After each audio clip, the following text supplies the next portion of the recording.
Bonjour chers auditeurs et bienvenue à la web radio Balzac. Je suis votre animateur Antonia Bekaram.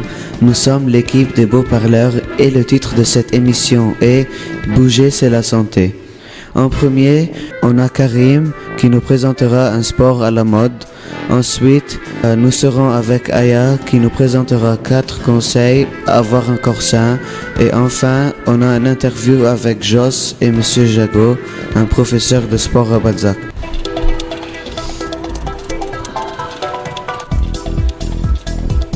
Bonjour Karim. Bonjour Anthony. Aujourd'hui, je vais vous présenter le yoga. Les gens demandent à quoi sert le yoga. Le yoga a été utilisé pour abaisser la tension artérielle, réduire le stress et améliorer la coordination, la flexibilité, la concentration, le sommeil et la digestion. Les débuts du yoga ont été développés par la civilisation hindoue. Dans le nord de l'Inde, il y a plus de 5000 ans. Le yoga est-il 100% parfait ? Aucun exercice n'est parfait et le yoga ne fait pas exception. Bien que cet exercice de méditation soulage le stress, favorise le calme, il ne convient pas tout le monde. En règle générale, les inconvénients du yoga sont facilement évités avec un peu de bonne planification. Merci Karim. Après, nous serons avec Aya qui nous présentera 4 conseils à avoir un corps sain.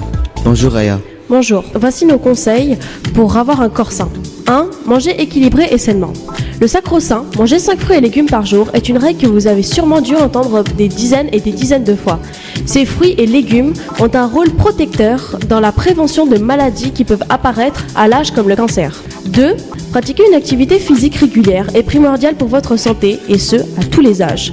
Les activités physiques permettent d'entretenir le corps et l'esprit, de diminuer la mortalité et de prévenir aussi l'apparition de certaines maladies comme le cancer. Buvez beaucoup d'eau. Boire de l'eau permet aussi de conserver une certaine forme physique, nous assure une bonne forme mentale également et a des vertus pour la santé que vous ne soupçonnez sûrement pas.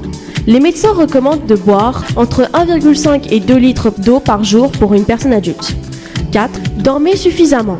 Le manque de sommeil peut avoir des conséquences sur votre humeur, votre état mental, votre état physique et peut perturber votre métabolisme, voire augmenter le risque de développement de certaines maladies. Un adolescent aura besoin de 8 à 10 heures de sommeil, un jeune adulte de 7 à 9 heures et un adulte aussi de 7 à 9 heures.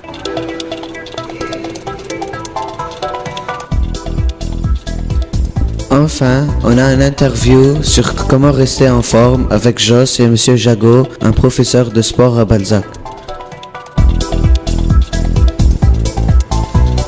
Bonjour. Bonjour. Dans le cadre de la journée de sport et de santé qui se déroule aujourd'hui à l'école, j'aimerais avoir quelques conseils adressés aux élèves concernant leur bien-être. Alors déjà, le premier conseil, c'est de bien dormir, de se coucher de bonne heure le soir. Je pense que 21h, 21h30, ça me paraît une bonne heure pour les élèves. Surtout que vous avez tendance à vous lever de bonne heure. Et de couper le portable pour éviter d'être dérangé par les notifications la nuit. Que faut-il manger pour garder la forme ? Alors déjà, il faut commencer par un bon petit déjeuner. C'est le repas le plus important de la journée. Donc on peut commencer avec des céréales, des yaourts, jus de fruits ou un fruit, ou une compote, du pain et des laitages. Quel exercice faut-il privilégier pour être en forme ? N'importe quel exercice. Le principal, c'est de faire 30 minutes d'effort dans la journée. On peut marcher, courir, jouer au foot, au basket. Tous les sports sont bons. Merci monsieur. Merci à vous et bonne journée. Merci chers auditeurs et à la prochaine émission à la web radio Balzac.